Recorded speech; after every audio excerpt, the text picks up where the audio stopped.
아니, 실적은 잘 나왔다는데 주가가 폭락했다? 이게 대체 무슨 일일까요? 오늘 우리가 깊게 파볼 이야기는 바로 이겁니다. 소프트웨어 거인, 워크데이가 지금 아주 중요한 갈림길에 서 있거든요. 지금부터 그 속사정을 낱낱이 해부해 보겠습니다. 자, 그럼 워크데이를 둘러싼 이 알쏭달쏭한 미스테리부터 바로 시작해보죠. 시간이 2026년 2월 말로 거슬러 올라갑니다. 이때 워크데이가 아주 견고한 실적을 발표했어요. 시장 예상치를 훌쩍 뛰어넘었죠. 당연히 다들 파티를 벌일 줄 알았는데 웬걸요? 시간외 거래에서 주가가 무려 8% 가까이 곤두박질 친 겁니다. 대체 무슨 일이 있었던 걸까요? 바로 이 지점에서 시장의 반응이 극명하게 갈린 겁니다. 한쪽에서는 와, 4분기 실적 대박이다 이런 분위기였는데 다른 한쪽에서는 미래에 대한 걱정, 그러니까 먹구름이 확 몰려온 거죠. 왜냐? 회사가 내년에는 성장세가 좀 꺾일 것 같습니다라고 발표했기 때문이에요. 이 한마디에 투자자들 마음이 그냥 철렁 내려앉은 겁니다. 그리고 이 불안감에 기름을 부은 사건이 또 있었어요. 바로 리더십의 갑작스러운 변화입니다. 실적 발표 바로 직전에 회사를 처음부터 일군 창업자가 다시 CEO로 돌아온 거죠. 이건 뭐를 의미할까요? 회사가 지금 마주한 상황이 그만큼 심각하고 이 위기를 어떻게든 헤쳐나가겠다는 절박함의 표현이라고 볼 수 있습니다. 근데요, 한 회사의 성장세가 좀 둔화된다고 해서 왜 시장이 이렇게까지 민감하게 반응하는 걸까요? 그 이유를 알려면 워크데이가 오늘날 기업들한테 얼마나 중요한 존재인지 그들의 디지털 신경계 속으로 한번 들어가 봐야 합니다. 워크데이는 인적 자본 관리, 줄여서 HCM이라는 분야에서 거의 절대 강자입니다. 이게 뭐냐면요. 쉽게 말해 대기업들의 인사와 재무를 총괄하는 디지털 관제탑 같은 거예요. 전 세계 수천 개의 대기업들이 바로 이 워크데이 플랫폼을 써서 직원들 월급 주고 성과평가하고 심지어 미래 인재 계획까지 세웁니다. 선두주자라는 말이 절대 과장이 아니죠. 보시는 것처럼 SAP나 오라클 같은 쟁쟁한 경쟁자들을 제치고 이 핵심 시장에서 가장 큰 파일을 차지하고 있습니다.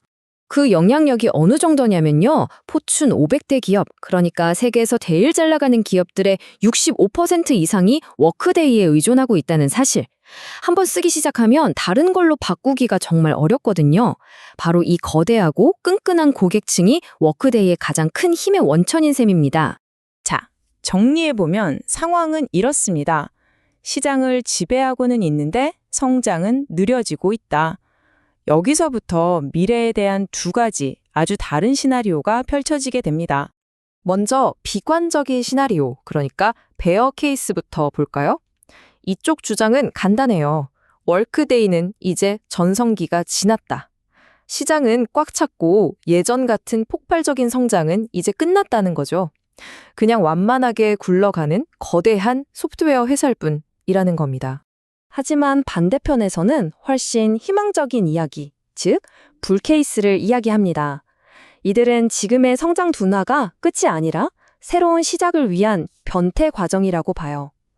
워크데이가 수십 년간 쌓아온 엄청난 양의 인사, 재무 데이터 있잖아요. 이게 바로 다가올 AI 시대에 그 누구도 따라할 수 없는 막강한 무기가 될 거라는 거죠.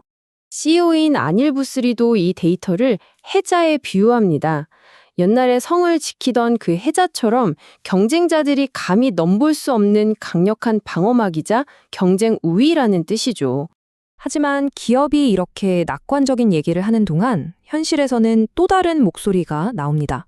많은 직장인들한테 기업의 효율성을 높여준다는 바로 그 AI가 내 일자리를 빼앗아갈지도 모른다는 직접적인 위협으로 다가오고 있는 거죠. 자, 바로 이 지점에서 워크데이가 다시 한번 성장의 시동을 걸기 위해 꺼내든 비장의 카드, 바로 새로운 종류의 인공지능이 등장합니다. 그 이름은 바로 에이전틱 AI. 이게 그냥 우리가 아는 챗봇이랑은 차원이 달라요. 한번 상상해보세요. 옆에서 계산이나 도와주는 AI 조수가 아닙니다. 아예 월말 재무보고서 작성, 다음 분기 채용계획 수립 같은 복잡한 일들을 처음부터 끝까지 알아서 다 해치우는 AI 전문가가 내 옆에 생긴다고 생각해 보시면 됩니다. 엄청나죠? 이 모든 기술이 바로 워크데이 일루미네이트라는 새로운 플랫폼 위에서 구현됩니다. 이건 단순히 뭘 도와주는 수준을 넘어서 복잡한 인사나 재무 업무를 실제로 실행해서 끝내버리는 걸 목표로 설계됐어요. 그리고 이게 그냥 앞으로 이렇게 할 겁니다 하는 미래의 꿈 같은 얘기가 아니에요. 워크데이의 AI 솔루션은 벌써 연간 반복 매출로 4억 달러 이상을 벌어들이고 있습니다. 좀 더 구체적인 예를 들어볼까요? 고객들 말에 따르면 워크데이에 리크루터 에이전트를 썼더니 생산성이 50%나 오르고 사람 뽑는 속도는 최대 30%까지 빨라졌다고 합니다. 바로 이런 게 기업들이 돈을 내고서라도 사고 싶어 하는 숫자로 증명되는 투자 수익률인 거죠. 자, 그럼 이 흥미진진한 이야기가 앞으로 어떻게 펼쳐질지 우리는 뭘 눈여겨봐야 할까요? 가장 가까운 시험대는 바로 5월에 있을 1분기 실적 발표입니다. 돌아온 창업자가 지휘봉을 잡고 처음으로 받아보는 온전한 성적표거든요. 우리는 여기서 기존 사업이 안정적으로 가고 있는지, 그리고 가장 중요한 AI 매출이 계속해서 쑥쑥 크고 있는지를 확인해야 합니다. 결국 모든 것은 이 마지막 질문으로 돌아옵니다. 과연 워크데이는 서서히 저물어가는 거인일까요? 아니면 AI라는 새로운 갑옷을 입고 다시 태어나는 거인일까요? 지금 시장은 둔화되는 핵심 사업의 리스크와 AI라는 어마어마한 잠재력 사이에서 치열하게 저울질하고 있습니다. 앞으로 1년이 바로 그 질문에 대한 답을 보여줄 결정적인 시간이 될 겁니다.